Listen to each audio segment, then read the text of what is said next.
ayu ki ora kena muni ndas. Lah napa jenenge? Ndak kepangan lho. Pangan sinten? Ya kepangan nek ndas lak kepangan. Kowe tau tak mut ndasmu. Ayo, Ayo nak. Rawin. Kembang rawe no. Langsung nggih, Pak. Ora bawani langsung apa. Sindon kok ngarsak kepenake dhewe. Apa-apa kok langsung. Lah, Ora ketang. Rasip. Apa-apa kok langsungan. maksudnya ben cepet rampung.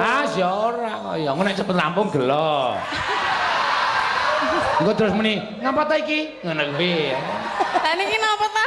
Tembang apa? Nembang ayo. Lah nggih. Kembang rawe no.